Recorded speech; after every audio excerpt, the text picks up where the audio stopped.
Alors, on va aller dans Photoshop, où l'image est toujours ouverte, et on va aller changer certaines choses ici, notamment le contraste de l'image va être changé.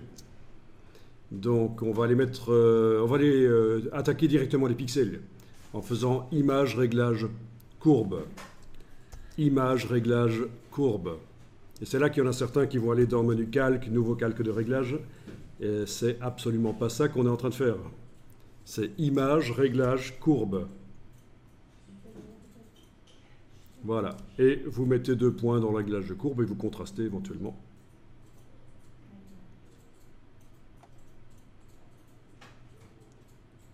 Voilà. OK. Donc je modifie l'image.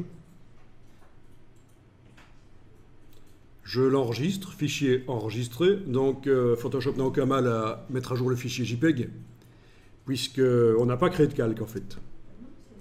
Un fichier JPEG ne peut pas contenir de calque, donc c'est pour ça que je n'ai pas fait un calque de réglage dans ce cas-ci.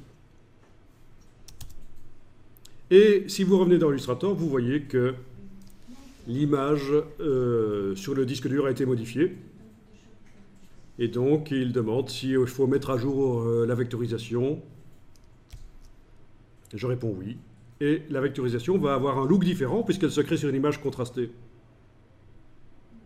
Voilà. Donc ça, c'est toujours 6 couleurs. On n'a rien changé au panneau vectorisation. Simplement, en entrée, il y a une image différente qui arrive. Et vu que les couleurs sont plus différentes, ben, il m'a créé ça. Donc c'est important. Sinon, le résultat qu'on avait là juste avant, il est perdu. Hein. Il faut le savoir. Ben, puisque l'image n'existe plus, telle qu'elle était avant. Mais vous allez voir qu'on va contourner le problème après. On y va petit à petit ici. Ok, je vais enregistrer ça. De toute façon, il n'y a rien qui a changé, puisqu'il y a juste que l'image sur les disques durs qui a changé. Le fichier, à mon avis, n'a pas changé du tout. Ben oui, le fichier, j'ai un résultat différent dans Illustrator, mais grâce au fait que j'ai changé le fichier JPEG sur le disque dur. Pas en ayant modifié les choses ici. Donc je viens d'enregistrer une seconde fois le fichier, mais à mon avis, il est exactement le même que le premier. D'ailleurs, si je réouvre le premier maintenant, fichier, ouvrir les fichiers récents, papillon vecto 01.